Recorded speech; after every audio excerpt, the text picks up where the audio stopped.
ሐሙስ ጥር 7 ቀን 2018 ብስራት ስፖርት በእነዚህ አጋሮች ስፖንሰር ተደርጎ ቀርቦላችኋል። እንደምናረፈዳችሁ የስፖርት ቤተሰቦች አርሰናል ከ2020 ወዲህ የመጀመሪያውን ግማሽ ፍጻሜ አሸንፏል። ምንም እንኳን የካራባኦ ካፕ ግማሽ ፍጻሜ ፎርማት የመልስ ጨዋታ ቢኖረውም በግማሽ ፍጻሜ በሚኬል አርቴታ ዘመን አንድ ጊዜ ብቻ ነው የቀናው። አርሰናል ትላንት ወደ ስታንፎርድ ብሪጅ ሄዶ የካራባኦ ካፕ ግማሽ ፍጻሜ መጀመሪያ ጨዋታን ድል ነስቶ ተመልሷል። 3-2 ውጤት ለመልሱ ጨዋታ ስራውን ሊያቀልለት ይችላል ተብሎ ይታመናል። በዚህ ምክንያት ለዋንጫ ፍጻሜ ለመድረስ አሁን አንድ የ90 ደቂቃ ፍልሚያ ብቻ ነው የሚጠብቀው በኤምሬትስ።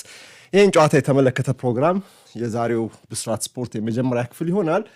ሞሮኮና ሴኔጋል ለአፍሪካ ዋንጫ ፍጻሜ ደርሰዋል። የሞሐመድ ሳላህ ምኞት በድጋሚ በሳዲዮ ማኔ ጨንግፏል። አሁን ግብጾች በሴኔጋል ተደራራቢ ሽንፈት አሁን ሐሳብ ሳይገባቸው አልቀርም። ሞክረው ሴኔጋሎችን እንዲህ ባለ ወሳኝ ጨዋታ ላይ ረተው ወደ ቀጣይ ዙር ለማለፍ ወይም ዋንጫ ለማሸነፍ አልቻሉም። ትላንትናም ይሄው እውነታ በ2025ቱ የአፍሪካ ሀገሮች ዋንጫ ተደግሟል። አስተናጋጇ ሞሮኮ ዓላማዋን ልታሳካ አሁን የአንድ ጨዋታ ርቀት ላይ ትገኛለች። ሪያል ማድሪድ ቻቢ አሎንሶን ካሰናበተ በኋላ ትናንትና አሳፋሪ ውጤት ገጥሞታል። በአልባሴቴ በአነስተኛ ክለብ ተሸንፎ ከስፔን ጥሎ ማለፍ ዋንጫ ወይም ከኮፓ ዴሬይ ተሰናብቷል። ይህ በእንዲህ እንዳለ ለቋሚ አሰልጣኝ ቅጥር እጮችን እያማረጠ ያለው ሪያል ማድሪድ ዩርገን ክሎፕ ላይ አነጣጥሯል። መረጃዎች እንደሚያሳዩት በሪያል ማድሪድ ቦርድ አባላት በውሳኔ ሰጪው አካል በኩል ክሎፕ ምኞት ናቸው። ነገር ግን ይህ ይሳካ ይሆን ወይ? የትላንትናው አሳፋሪ ውጤት ደግሞ አርቤሎዋ ገና ከጅምሩ ከባድ እንቅፋት እንደገጠመው ይነግረናል። አጠራ አድርጌ በወፍ በረር እነዚህን ርዕሶች ተመልክቼ ዳስሼ ነው የዛሬን ሐሙስ ብስራት ስፖርትን የማጠናቀቀው። ውድ ስፖርት ቤተሰቦች አብራችሁኝ ስላላችሁ በጣም አመሰግናለሁ። በሬዲዮ ሞገድ ከሆነ እያደመጣችሁ የምትገኙት በብስራት ኤፍኤም 101.1 ላይ ይገኛል ሬዲዮ ናችሁ። ነገር ግን በመላው ዓለም ደግሞ በመንሱር አብዱልቀኒ ኦፊሻል ዩቲዩብ ቻነል በኩል በቀጥታ እያደመጣችሁት ይገኛል። ይህም ፕሮግራም ለዚህ ቻነል አዲስ ከሆናችሁ ሰብስክራይብ ማድረጋችሁን አትርሱ። ቤተሰብ ከሆናችሁ ደግሞ እንደተለመደው ላይክ፣ ሼር እያደረጋችሁ ተደራሽነታችን እንድታሰፉልን ከትልቅ አክብሮት ጋር ትጠየቃላችሁ። የአርሰናል የግማሽ ፍጻሜ አይነ ጥላ ትላንት ተገፏል። የመልስ ጨዋታውን ስራ አቅልሏል። እንግዲህ ካራባኦ ካፕ ግማሽ ፍጻሜ የመጀመሪያ ጨዋታ ትላንት የስታንፎርድ ብሪጁ አመሻሽ ምን ይመስል ነበር? በዚህ እስቲ እንጀምር።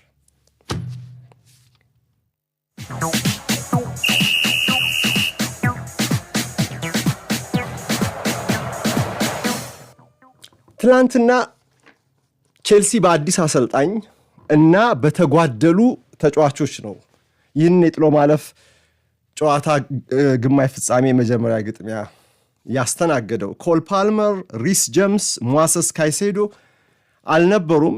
በመጀመሪያ አሰላለፍ ቁልፍ ቦታ ያላቸው እነዚህ ተጫዋቾች ፓልመርና ጀምስ በጉዳት ካይሴዶ ደግሞ በቅጣት እንዲሁም አጥቂው ደግሞ ሊያም ዴላፕ በህመም ምክንያት ከትላንትና የጨዋታ ዕለት ስብስብ ውጪ ነበሩ። ሊያም ሬሴኒዮር እንግዲህ በቼልሲ አዲሱን ከባዱን ፈተናቸውን ሲጀምሩ የሁለተኛ ግጥሚያቸው ነው። ይሄኛው ጨዋታ ታዲያ ከበድ ያለ ተገዳዳሪ ነበረ የገጠማቸውና በዚህ ጨዋታ ላይ ቢያሸንፉ ኖሮ ሊያስተላልፉት የሚችለው መልእክት ጥሩ ይሆንላቸው ነበር። ነገር ግን ስብስባቸውም ሳስተዋል፣ እሳቸውም ገና ወንበራቸውን አላደላደሉም። በተጨማሪ ተጋጣሚው አርሰናል ደግሞ እንዲሁ በቀላሉ የሚበገር ቡድን አልሆነላቸውም። መምራት እንኳን አልቻሉም። በስታንፎርድ ብሪጅ መምራት አልቻሉም። የጎል ልዩነትን ማጥበብ ነው እንጂ የቻሉት ቼልሲዎች ማለት ነው። አጥቂው መስመር ዴላፕ ባለመኖሩ ምክንያት ጨዋታውን የጨረሱት ራሱ ከአካዳሚ ባደገ አጥቂ ነው። የዕለቱ ስብስብ መሳሳቱ ጥያቄ የለውም። ነገር ግን ቼልሲ እንደ ወጣቶች ናቸው እንጂ ያለው ስብስብ በራሱ ደግሞ ሁለተኛው ተሰላፊም ቀላል ተጋጣሚ መሆን ቀላል ተጋጣሚ ሆኖ የሚጫወት አይደለም፣ መሆን አልነበረበትም። ከፖቴንሻሉ አንፃር ትላንትና ለመገዳደር ሞክረዋል። 1-2 ጊዜ ልዩነቱን አጥበዋል። ማሸነፍ ግን አልቻሉም። ለዛ ነው 3-2 የተጠናቀቀው። አርሰናል 16 የጎል ሙከራን የሞከረባቸው፣ ቼልሲዎች በ9 የተገደቡት። አርሰናል ኳሱን በይበልጥ ለቼልሲ ሰጥቶ ነበር ማለት ይቻላል። የመጀመሪያው ግማሽ ላይ የአርሰናል ጀብደኛ አቀራረብ ለየት ያለ ነበረ። በሃይ ፕሬስ ይጫወቱ ነበር የአርሰናል ተጫዋቾች። ወደፊት ተጠግተው የቼልሲን ቢልድ አፕ ለማወክ እንዲሁም ኳስ ሲቀሙ ቶሎ ለመቀማት የሚያደርጉት ጥረት ትላንትና አዌ የሚጫወቱ አይመስልም ነበር። ግን ስትራቴጂካሊ ካሰባችሁት ይህንን ጨዋታ ማሸነፍ ሲዝኑን ማኔጅ ለማድረግ ለሚኬል አርቴታ አንድ ጥሩ አድቫንቴጅ ይሰጠዋል። ሁለተኛው ጨዋታ ላይ እንደው ቢያስፈልግ እንኳን ከዛ ጨዋታ በፊት በኋላ ያሉ የፕሪሚየር ሊግ ግጥሚያዎች ወሳኝነት ቢኖራቸው እንኳን ያው ሁሌም ወሳኝነት አለው የፕሪሚየር ሊግ ጨዋታ። አሁን ለአርሰናል ከፈለገ ተጫዋቾችን እንደው ትልልቆቹን ለማሳረፍ ቢፈልግ እንኳን ደቂቃዎችን ለማከፋፈል አለ አይደለ፣ ሎድን ማኔጅ ለማድረግ የሚያስችል እድል ይሰጠዋል። ሁለተኛው የመልሱ ጨዋታ ላይ እንዴት ነው ተሸንፎ እንደመጣ ቡድን ሳይጨነቅ መጫወት ይችላል። ቢሸነፍ ኖሮ ይህንን ውጤት ለማዳን ሁለተኛው ጨዋታ ይበልጥ ከባድ ይሆንበት ነበረ። አሁን ግን ብሪጅ ላይ ይሄ ከሆነ ኤምሬትስ ላይ ነገር ቀለል ሊል ይችላልና የትላንቱ ውጤት ከዚህ ረገድ በበጎ ሊታይ ይችላል። በይበልጥ ለሚኬል አርቴታ ትላንትና ሬሴኒዮር ምን አይነት አቀራረብ ይዘው ይገቡ ይሆን የሚለው ነገር አጓጊ ነበር። ግን እንደምታውቁት ቼልሲና ስትራስቡርግ በአንድ አስተሳሰብ ስር በተመሳሳይ የጨዋታ ስልት ይመሩ ስለነበረ ነው እኚህ ወጣት አሰልጣኝ ወደ ኤንዞ ማሬስካ ወንበር እንዲመጡ የተደረገው እና ከማሬስካ አንጻር ከማሬስካ ቼልሲ ብዙም የተለየ ቼልሲን አላየንም። አንዳንድ ነገሮች ላይ ነው አዲስ አሰልጣኝ ሁሌ ቀየር አድርጎ ለመምጣት የሚሞክረው አይደል እንጂ ሁሉን ነገር በሁለት ጨዋታ ሁሉ ነገር አይቀየርም። ቢሆንም ተመሳሳይነቱ ይበዛል። እስቲ በቀጣይ እንመለከት ይሆናል ይሄንን ለውጥ ካለ። ግን በሲስተምም ካያችሁት በ4-2-3-1 ነው የጀመሩት። ሬሴኒዮር ልክ እንደ ማሬስካ ሁሉ አንደኛውንም ፉልባክ ወደ መሃል ያስገቡ ነበረ። ያ ማለት በሚያጠቃበት ከኳስ ጋር በሚሆንበት ጊዜ በባክ 3 ከኋላ 3 ሆኖ አማካይ ክፍል ላይ 4 ተጫዋቾችን እያደረገ 3 አጥቂዎችን ከፊት እያሰረገ ቢልዳፑን የማጥቃት ሂደቱን ከኳስ ጋር መልክ ሲያሲዝ ይታይ ነበረ። ይሄም እንግዲህ በፊቱ ቼልሲ ጋር ያለው ልዩነትን ብዛም እንደሆነ ነው የምናየው። ግን ምናልባት ድምዳሜ ላይ ለመድረስ ገና ሊሆን ይችላል። ሁለት ጨዋታ ከዚህ የተለየ ይሆናል ተብሎ አይታሰብም። ለቀጣዮቹም ጨዋታዎች ተመሳሳይነት ሊኖራቸው ይችላል። ግን ሬሴኒዮር በጣም ከባድ ኃላፊነት የተሰጣቸው ወጣት አሰልጣኝ ናቸው። በዚህ ደረጃ ልምድ የላቸውም። ተስፋ ፍንጭ አሳይተዋል በስትራስቡርግ። ግን ያ ተስፋ ደግሞ አድጎ ቼልሲን ለማሰልጠን ለዛ አቅም የሚያበቃ ነው ተብሎ የሚታመን አይደለም። የቼልሲ ባለስልጣናት ነው ይሄን ያመኑት እንጂ ደጋፊው ራሱ በዚህ መቼም አንዴ መጥቷልና ወደ አሰልጣኝነት ሰውየው ድጋፍ ማድረግ ያስፈልጋል። ማጣጣል አይገባምና እስቲ ቆይ የሚሰራውን እንይ የሚል አይነት የደጋፊ ስሜት ያለ ነው የሚመስለው እንጂ ቼልሲ እንደዚህ ያሉ አሰልጣኞችን ምናልባት በኬርቴከርነት በጊዜያዊነት ነው እንጂ እንዲህ አይነት ሲቪ ያላቸው አሰልጣኞችን በወንበሩ ላይ ሲያስቀምጥ ያየ ነው በቋሚነት አይደለም። አሁን ያገኙት እድል ቀላል አይደለም። ሬሴኒዮር 6 ዓመት ኮንትራት በስታንፎርድ ብሪጅ መፈረም ማለት ለሳቸው መቼም ህልማቸውን ነው እየኖሩ ያሉት ማለት ይቻላል። እና ይሄ የጓደኝነት ጉዳይ፣ የመተዋወቅ ጉዳይ፣ ትንሹን ተስፋ በሪስክ ወስዶም እንደ ትልቅ የመመልከት ነገር ከዛም አልፎ ለነርሱ ለቼልሲ አስተዳደራዊ ሞዴል የሚመች አሰልጣኝ ስለሆነ እንደተቀጠሩ ጥያቄ የለውም እንጂ ስታንፎርድ ብሪጅ የሚያውቃቸው አሰልጣኞች ትልቅነት ከተስፈኛው ሬሴኒዮር ጋር ሲነጻጸር እንደው ሚዛን ላይ እንኳን የሚቀመጥ አይደለም። እና ትላንት አርሰናልን በሜዳቸው ሲገጥሙ አርሰናልም በተለምዶ በዛ በሴት ፒስ ጥንካሬው መጣባቸው። ዘንድሮ 24 ጎል አስቆጥሯል ከቆመ ኳስ መነሻነት አርሰናል። 24ኛው ጎል ትላንት በቤን ዋይት ተገኝታለች። የቼልሲ ተጫዋቾች ዋይትን ከሌሎች ማዕዘን ምቱን ሊሻሙ ከወጡ ተጫዋቾች ያነሰ ትኩረት እንደሰጡት ያስታውቅ ነበር። የበለጠ ቀላል አደረጉለት። የግብ ጠባቂውም ሮቤርቶ ሳንቼስም ፖዚሽናል ስህተትም ግልጽ ነበረ። የእርሱም አስተዋጽኦ አለው። ግን አርሰናል በቆመ ኳስ በተለይ በማዕዘን ምት ላይ እንደዚህ ግብ ክልል ውስጥ ያለን ኳስ ሊሻማ የገባን ተጫዋች ቀለል ባለ ትኩረት እና መዘናጋት ማርክ ማድረግ ይቀጣሃል። ዓለም ያወቀለት የማይዋዥቀው ጥንካሬው ምንድን ነው ከተባለ አርሰናል አንዱ ቀዳሚው የቆመ ኳስ አጠቃቀሙን። ይሄም ከጨዋታው በፊት ለሬሴኒዮር የቆመ ኳስ ውጤታማነት ላይ የተመረኮዘ ቡድን ነው ወይ አርሰናል ምን ይመስሎታል ተብሎ ተጠይቀው አይ እናንተን ያላችሁት እኔ አልልም አሉ። እኔ አላልኩም አሉ ለጋዜጠኞቹ፣ እናንተን ያላችሁት። ብዙ ጥንካሬ ያለው ቡድን ነው፣ ብዙ ኳሊቲዎች አሉት አሉ። እዛ ላይ ማተኮር አልፈለጉም። ግን ትላንትና ይኸው ስጋት በቼልሲ ላይ እውን ለመሆን እንግዲህ 7 ደቂቃ ብቻ ነው ጨዋታው። የ7 ደቂቃ ዕድሜ ብቻ ነው ያስፈልገው። ዴክላን ራይስ እንደተለመደው አወጣ፣ ዴሊቨር አረገ፣ ትንሹ ሳጥን ውስጥ የግብ ክልል ውስጥ አለ። ቤን ዋይት ደግሞ ኳሷን ከመረብ ጋር አገናኝ። ተከላካዩ ሲጠብቁ የነበረው ሳሊባ፣ ማጋሌስ የመሳሰሉት ተከላካዮች እንደ አጥቂ ሆነው ሁልጊዜ በሴት ፒስ አታኪንግ ሴት ፒስ ላይ አደገኞች ስለሆኑ እነሱ ላይ ትኩረት ያደረጉ ነበር የሚመስለው። የሳሊባ ላይ ማጋሌስ ላይ ያለው ትኩረት ዋይት ላይ የዛን ያህል ትኩረት የተደረገበት አይመስልም ነበረ። ያው እንግዲህ አርሰናል ትላንትና በዋናው ጥንካሬው በቆመ ኳስ አስቆጠረ። ግን ደግሞ ድክመቱ ነው በሚባለው በቪክቶር ጊዮኮሬሽም ትላንት ጎልም አስቆጥሯል፣ አሲስትም አስመዝግቧል። የትላንትናው ትልቁ የአርቴታ ቡድን ፖዚቲቭ ይሄ ነበር።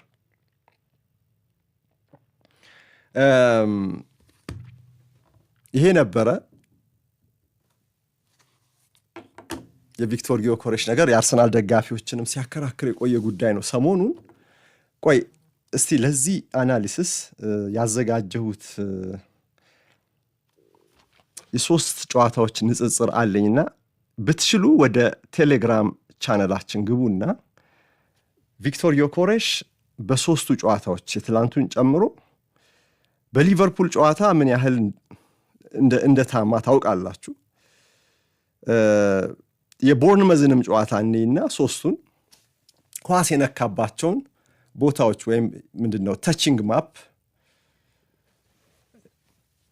ሼር አድርጊያቸዋለሁ ከwhoscored.com ከዛ የተገኘ ነው። እዛ የትኛውንም ተጫዋች ዳታ ማግኘት ትችላላችሁና ለንጽጽር ከሶስቱ ጨዋታዎች መንሱር አብዱልቀኒ ኦፊሻል በተሰኘው የቴሌግራም ቻነላችን ላይ ተመልከቱት። ጊዮኮሬሽ ከቼልሲ ጋር ትላንትና 81 ደቂቃ ተጫወተ። 17 ኳስ ነክቷል፣ 8 ኳስ አቀብሏል። 17 ኳስ ነክቷል፣ 8 ኳስ አቀብሏል። ትላንት የተሻለ ፐርፎርማንስ ተብሎ እንኳን በፓስ 8 ተሳትፎ ብቻ ነው በ81 ደቂቃ። እሱ አይደለም ጉዳዩ። ግን ይሄ ልጅ የመጣው ጎል እንዲያስቆጥር ስለሆነ ጎል አስቆጥሯል ወይ? የስ አስቆጥሯል። 2 ሞክሯል፣ አንዱ ኦን ታርጌት ሆነለት፣ እሱም ጎል ሆነ። 3 ቁልፍ ኳሶችን ሰጠ፣ 3 ኪ ፓስስ።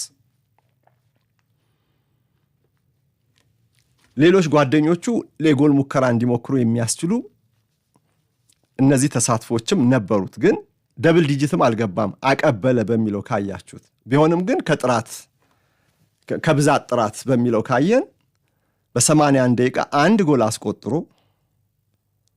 1 አሲስት ማስመዝገብ ከርሱ የሚጠበቅ ነውና እንዲነቃቃ ሊያደርገው የሚችል ነው እና ኳስ የነካባቸውን ቦታዎች ካያችሁ ትላንት በቼልሲ ግማሽ ሜዳ ላይ በተለይ በፍጹም ቅጣት ምት ሳጥን ውስጥ በዛ ያለ ተች ጎሉም የተገኘው ከዛው ነው።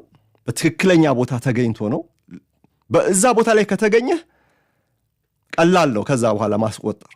ሲያስቆጥረው ቀላል ኳስ ይመስለናል አይደለ? ግን በቦታው መገኘት ግን ቀላል አይደለም። በስልጠናም የሚገኝ አይደለም። ግን እንደ አንድ ሴንተር ፎርወርድ እንደ አንድ 9 ቁጥር አጥቂ በቀኝ በኩል የቡድን ጓደኛ ወደ ሳጥኑ ኳስ ሊያስገባ እንደዚህ ገፍቶ በሚመጣበት ጊዜ በተለይ ፉልባክ ኦቨርላፕ አድርጎ ከዊንገሩም ወደፊት ተጠግቶ ያጥቂ ያለህ በሚልበት ሰዓት ላይ በትክክለኛ ቦታ መገኘት ያስፈልጋል። እዚህ ጋር የዮኮሬሽ ጎል የግብ ጠባቂው የቼልሲ ግብ ጠባቂ ስህተትም አስተዋጽኦ አለው። ሳንቼዝ ኳሷን ይዛለው ብሎ ከእጁ አመለጠችው። እሱም እንዳለ ግን በቦታው መገኘቱ በራሱ እንደ አንድ አጥቂ በቃ ትክክለኛውን ስራ ስለመስራቱ ማስረጃ ነው። እዛ ቦታ ላይ መገኘት ነው ከባድ። ከዛ በኋላ ያችን ኳስ ማስደገፍ ማስቆጠር ማንም ሊችል ይችላል፣ ግን አይደለም። ስታየው ቀላል ኳስ ይመስላል። እዛ ቦታ ላይ የመገኘቱ ነገርን ከባድ መሆኑ መረሳት የለበትም እና የቼልሲ ሳጥን ውስጥ አሁን እንደምታዩት ነጠብጣቡን አጥቂው ኳስ በደንብ ያገኘበት ዞን ነበረ። በቼልሲ ግማሽ ሜዳ ላይም በግራም በቀኝም እንደዚሁ ተሳትፏል። በራሱ ግማሽ ሜዳ አንድ ኳስ ነው የነካው። ሁለተኛው ተች ማፕ ደግሞ በዚሁ በቴሌግራም ላይ ሼር ያደረግናችሁ የጊዮኮሬሽ ከሊቨርፑል ጋር የነበረው በጣም የታማበት በ64 ደቂቃ 8 ተች ብቻ ምንም የጎል ሙከራ አልሞከረም። 7 ኳስ ነው ያቀበለው። ተቀይሮ ወጣ በ64 ደቂቃ ቆይታው። በጣም የአንደር ፐርፎርማንስ ነው፣ ደካማ ፐርፎርም ያደረገበት ጨዋታ ነው። ከቦርንመዝ ጋር ደግሞ ሶስተኛውን ይዩት። ቀደም ባለው ጨዋታ እዚህ ጋር 65 ደቂቃ ነው የተጫወተው። እዚህ ጋር እንዲያውም ከኳስ ተሳትፎ አንጻር ከትላንትናው ከቼልሲም የተሻለ ነው። 22 ኳስ ነክቷል፣ ግን አሁንም ያቀበላቸው ኳሶች 10 አይሞሉ። በሚያገኘው የጨዋታ ዕድል ሁሉ 65 ደቂቃ ይጫወት፣ 81 ደቂቃ ይጫወት፣ በማቀበል ረገድ 10 ለመሙላት በጣም ነው የሚቸገረው። ግን ኳስ ነካ ማለት ክሮስም ተደርጎልህ እንደው የሳት ኮምቴስታ ከነካው ያም ተነከተች ተብሎ ነው የሚመዘገበው እና ከቦርንመዝ ጋር 22 ኳሶች ነክቷል። ግን ፍጹም ቅጣት ምት ሳጥን ውስጥ የነበረው ተጽዕኖ በጣም ደካማ ነበር። 4 ኳሶችን ብቻ ነበረ በተጋጣሚ ሳጥን ውስጥ ተች ለማድረግ የቻለው። በተቀረ ከመሃል ሜዳው መስመርና ከተጋጣሚው ከቦርንመዝ ፍጹም ቅጣት ምት ሳጥን መካከል ባለው ቦታ ላይ ነው የበለጠ ሂት ሲያስመዘግብ የነበረው። በራሱ ግማሽ ሜዳም እንደዚሁ እንደምታዩት ነጠብጣቡን ብትቆጥሩት 7 ኳስ ነክቷል። ዋናው ስራው ፍጹም ቅጣት ምት ሳጥን አካባቢ ያለው ተጽዕኖ ነው ካልን ከቦርንመዝ ጋር አንድ የጎል ሙከራ አለ። እሱም ኦን ታርጌት አይደለም፣ ኢላማውን አልጠበቀም። አንድም ኪፓስ ቁልፍ ኳስ አልሰጠም። 9 ኳስ ነው ያቀበለው። 9 ኳሱ ለጎል ሙከራ የሚሆኑ አይደሉም። እንዲያውም ከራሱ አታኪንግ ሰርድ ውጪ ያቀበላቸው ኳሶችም ይበዛሉ እና በቦርንመዝ ላይ ደግሞ እንደዚህ የተበታተነ ነበር ተቹ እና ልዩነቱን ካያችሁት የትላንትናው በአታኪንግ ሰርድ ወይም ይበልጥ ደግሞ በተጋጣሚ በቼልሲ ፍጹም ቅጣት ምት ሳጥን ውስጥ የነበረው ከኳስ ጋር የነበረው ተጽዕኖ በተች ካየ ነው፣ ኳስ ነካ በሚለው ካየ ነው፣ ከጎሉ እና ከአሲስቱ ጋር ይሄን ጨምረን ካየን በጣም ጥሩ ምሽት እንዳሳለፈ እንረዳለን ማለት ነው። ስለዚህ ለሚኬል አርቴታ በጊዮኮሬሽ ላይ ላለው እምነት ትላንትና ዋጋ የከፈለ ነው። ተጫዋቹ እምነቱን የከፈለበት ምሽት ተደርጎ ሊወሰድ ይችላል። 3-2 አሸነፈ። ከሶስቱ ጎሎች ከማሸነፊያዎቹ 3 ጎሎች 2ቱ በጎልና በአሲስት በጊዮኮሬሽ የተገኙ ናቸውና ይሄ በጣም ጥሩ ነገር ነው። ይሄን ነገር ማዳበር ከተቻለ ወጥነት ካለው አስባችሁታል። ሁሌም የምናገረው ልድገም፣ አርሰናል የጊዮኮሬሽን እንቆቅልሽ መፍታት ከቻለ በደንብ አዋህዶ ይሄንን አጥቂ የውጤቱ መሳሪያ ካደረገው ከዛ በኋላ አርሰናልን ለማቆም በጣም ሊያስቸግር ይችላል። የበለጠ ቡድኑ ሊያጠቃ ይችላል። ለምን 9 ቁጥሩ አይምሬኮ እንደዚህ ምንድነው ክሊኒካል ከሆነ እና በታክቲክም ረገድ ከሌሎቹ ጋር ከአጥቂ አማካዮቹ ጋርም ከፉልባኮቹም ጋር በደንብ ከተግባባ የበለጠ የአርሰናል ተጫዋቾች ለማጥቃት ይበልጥ አሁን ካላቸውም በላይ ጫን ብለው ሊጫወቱ ይችላሉ ማለት ነው። እሱ ጋር ኳስ ለማድረስ የሚደረገው ጥረት ስለሚጨምር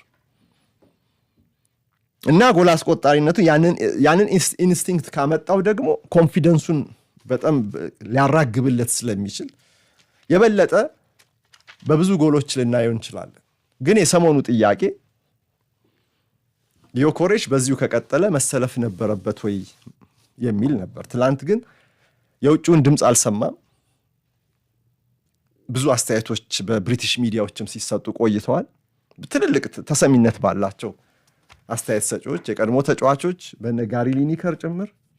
ግን አርቴታ ማንንም መስማት አልፈለገም። ትላንትም ይሄ ጨዋታ እኮ ወሳኝነት አለው፣ ተጋጣሚው ትልቅ ነው፣ አዌ ነው፣ ግማሽ ፍጻሜ ነው፣ ዋንጫውን ይፈልገዋል አርሰናል። የዋንጫ ጥም ለሚቆርጥ ዋንጫ ባይሆንም እንኳን በጣም ትልቅ ዋንጫ የምንለው ባይሆንም እንኳን ግን ለትልቁ ዋንጫ መገኘት መንገድ ጠራጊ ተደርጎ ስለሚወሰድ ይሄ ጨዋታ ካሰላለፉ ማወቅ ትችላላችሁ። ኮስተር ብሎ ነው የተመለከተው። እንደ ሁለተኛ የጥሎ ማለፍ ዋንጫ ለሌሎች ትኩረት ልስጥ በሚል ትኩረቱን አሳስቶ ተዘናግቶ የገባበት አይደለም እና ትልቅ ፖዚቲቭ ነው። ጊዮኮሬሽ በዚህ ወሳኝ ጨዋታ ላይ ተሰልፎ ቋሚነት አግኝቶ 81 ደቂቃ ተጫውቶ አንድ አስቆጥሮ በአንድ አሲስት ውጤት ቀይሮ የመውጣቱ ነገር ለአሰልጣኙም እነዛን ትችቶች ለጊዜውም ቢሆን ጋብ ሊያደርግ የሚችል እድል ይሰጠዋል። በቀጣዮቹ ጨዋታዎች ይሄ ነገር ይቀጥላል ወይ? እሱን አብረን እናያለን። ትላንት ግን አርሰናል ጨዋታውን ሲያጠናቅቅ የነበረው አሰላለፍ ሁለት አጥቂዎችን ከጉዳት ተመላሾች ጋብሪኤል ጄሱስ እና ካይ ሃቨርትስን በአንድ ላይ የያዘ ነበር። ሁለቱም ግን በአጥቂነት አይደለም የተጫወቱት። በ4-3-3 በዚያው ፎርሜሽን ሃቨርትስ በመጣበት ቦታ በግራ 8 ቁጥር ነው ሲጫወት የነበሩ። ወደ አርሰናል ሲመጣ በግራ 8 ቁጥር እንዲጫወት ነው አይደል? በኋላ ችግር ነው ወደፊት ተጠግቶ ፎልስ ናይን ሲሆን ያየ። በዙቢሜንዲ ሜሪኖ እና ሃቨርትስ አማካይነት መሃል ሜዳው 3 ተጫዋቾች እነርሱ ሆኖ ነው አርሰናል ጨዋታውን የጨረሰው። ሲጀምር እንደዚህ አይደለም። ጄሱስ አጥቂ ሆኖ ማርቲኔሊ እና ሳካ በግራና በቀኝ አጅበውት ነው ያጠናቀቀው እና ጄሱስ እና ሃቨርትስም አንድ ላይ የተጫወቱበት 10 ደቂቃ ገደማም ተመልክተናል። አሁን በጊዮኮሬሽ ፉክክር አለ። በአርሰናል ስብስብ ውስጥ ያለው ልምምድ ሜዳ ላይ ያለው ፉክክር ከባድ መሆኑን የምታውቁት ተቀይረው እንኳን በቀጣይ ጨዋታ በቋሚነት የሚገቡ ተጫዋቾች ልዩነት ፈጣሪ ሆኖ ስታዩ ነው። ራሱ ጊዮኮሬሽ ሰሞኑን ጥሩ አልነበረም። ትላንትና ይሄን ልዩነት ፈጠረ። ማርቲኔሊ ሃትሪክ ሰራ ባለፈው። በዚህ ጨዋታ ላይ ግን ትላንት ቋሚ አልነበረም። ሌሎችንም እንደዚሁ ማየት እንችላለን። የቋሚነት እድል ሲያገኙ ፐርፎርም ያደርጋሉ እና በሲዝኑ መካከል አርሰናል ራሱን እየቀየረ ሌላ ጥንካሬ ፍለጋ የበለጠ አይገመቴ ለመሆን ሁለተኛው የሊጉ ግማሻውን ጀምሯልና የበለጠ ሃርድሉ መሰናክሉ ቁመቱን እየጨመረ ከፍ እያለ ስለሚመጣ ከዚህ በኋላ ወይም ቀጣይ ሩጫ ከባድ ስለሚሆን ቀጣይ ፉክክር በዚህ በኩል የተለያዩ በርከት ያሉ ቱሎችን ይዞ ራሱን እያሳየን ይገኛል እና ትላንትና በዩቲዩብ ጨዋታውን ከመተላለፉ በፊት እንዳቀረብኩት በጨዋታ አቀራረብ እንኳን በስትራቴጂ መጠነኛ ማሻሻያዎችን አድርጓል አርሰናል ሰሞኑን ሁለቱን ፉልባኮች የሚጠቀምበት መንገድ በተለይ ሪካርዶ ካላፊዮሪ ከተጎዳ በኋላ ፉልባኮቹ በማጥቃት በኩል ያላቸው አቀራረባው ይበልጥ አታኪንግ ሰርድ ላይ ሁለቱም በአንድ ላይ እንዲገቡ የሚያደርግ ትላንትና ቤን ዋይት ነው አይደለ በቀኝ በኩል አሲስት ያደረገው ለጊዮኮሬሽ ከሳካ ኦቨርላፕ አድርጎ ሳካን ወደ ኋላ አስቀርቶ እሱ በክንፍ በኩል ወጥቶ ራሱን ነፃ አድርጎ የተከተለው ተከላካይ አልነበረም እና እነዚህ ፉልባኮች ይበልጥ እንዲያጠቁ የበለጠ ጊዮኮሬሽ ጋር ቀረብ ብሎ እንዲጫወቱ የመደረጉ ነገር አሁን ከቅርብ ጨዋታዎች ወዲህ የታየ እውነታ ነው። በአንድ በኩል በካላፊዮሪ ይሄ ሲዝን ሲጀመር ነበር ይሄ አጫወት፣ ግን በሁለቱም ፉልባኮች ግን አልነበረም።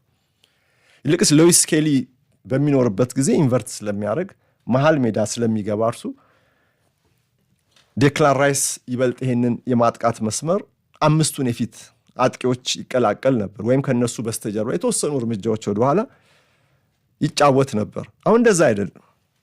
ራይስ መለስ ብሎ ራይስ እንዲያውም የሚያጠቃውን የግራ ፉልባክ የጀርባ ቦታ ሲጠብቅ ምናምን ይታያል። ሰሞኑን የታየ ነገር ነው። ትላንትና ግን ቲምበር በግራ በኩል ነው የተሰለፈው፣ ዋይት በቀኝ የጀመረው። ትላንትና እንደኔ እይታ የቲምበር ቦታ ብዙ ሲጠቃ ነበር። 1v1 ቼልሲዎች ያገኙት ነበር ቲምበርን በተደጋጋሚ። ኤስቴቫኦ ከቲምበር ጋር ስንት ጊዜ ተገናኝቷል።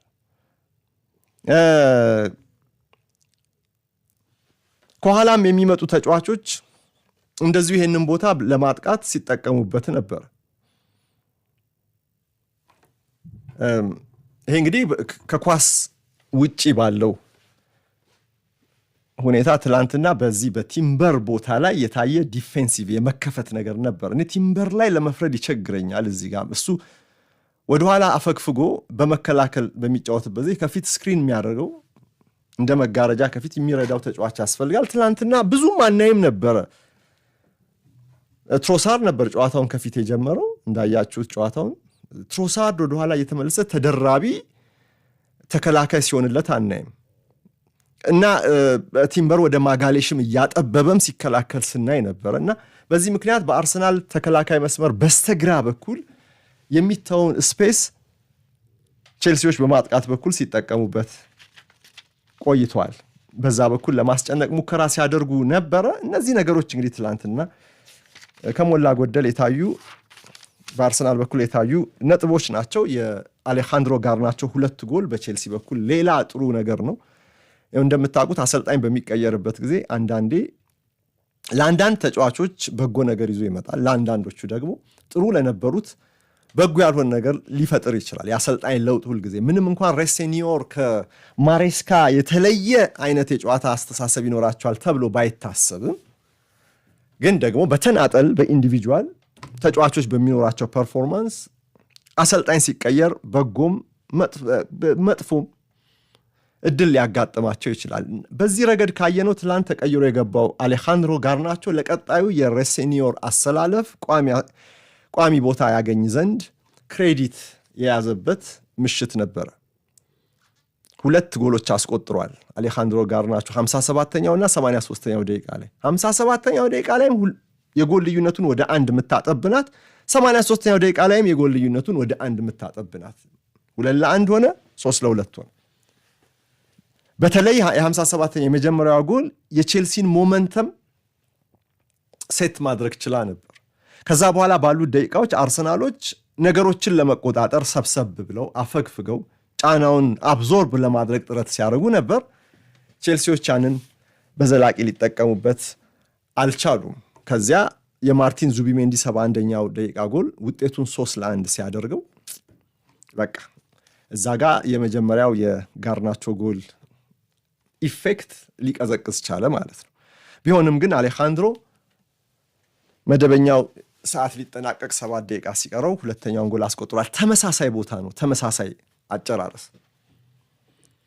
በግራ ሃፍ ስፔስ ወደ ሳጥን ውስጥ ገብቶ ከዛ ተጠማዞ ሁለተኛው ቋሚ ላይ እዛኛው ቋሚ ላይ ወደዛ የተላከ ኳስ ነው ያስቆጠረው። አሁን እንግዲህ ኦፕታ እንደሚለው ከሆነ በአንድ የሊግስ ካፕ ሲዝን፣ በካራባኦ ካፕ ሲዝን በሩብ ፍጻሜም በግማሽ ፍጻሜም 2 ጎሎችን በማስቆጠር አሌሃንድሮ ጋርናቾ የመጀመሪያ የፕሪሚየር ሊግ ተጫዋች ሆኗል። ግን በሬሴኒዮር ስር ይሄ መሆኑ በቀጣይ ጋርናቾ ቋሚ ቦታውን ሊያገኝ የሚችልበት እድል በዛ ላይ ቢልድ እያደረገ እንግዲህ ቋሚነቱና ቁልፍነቱን ሊያስቀጥል ይችላል ማለት ነው። በውጤቱ ደስተኛ አይደለሁም አሉ የቼልሲው አሰልጣኝ። ጎል በተቆጠረብን ሁኔታም አልተደሰትኩም፣ ነገር ግን በቡድኑ ላይ ያየሁት ኢነርጂ፣ ፕሬሲንግ እና ሩጫዎች አስደስተውኛል ሲሉ ነበር ሬሴኒዮር። እንግዲህ መልስ ጨዋታ አለው። ከዚህ በላይ ማለት አይቻልም። ካራባው ካፕ ነው። ግማሽ ፍጻሜ ግን የፕሪሚየር ሊግ 4 ትልልቅ ቡድኖች የተገናኙበት ስለሆነ እንዲህ አይነት ትኩረት ስለሚያስፈልገው ነው በዚህ ረገድ ሽፋን የሰጠሁት። በመልሱ ጨዋታ ደግሞ በኤምሬትስ እንገናኝ። የኢትዮጵያ እስልምና ጉዳዮች ጠቅላይ ምክር ቤት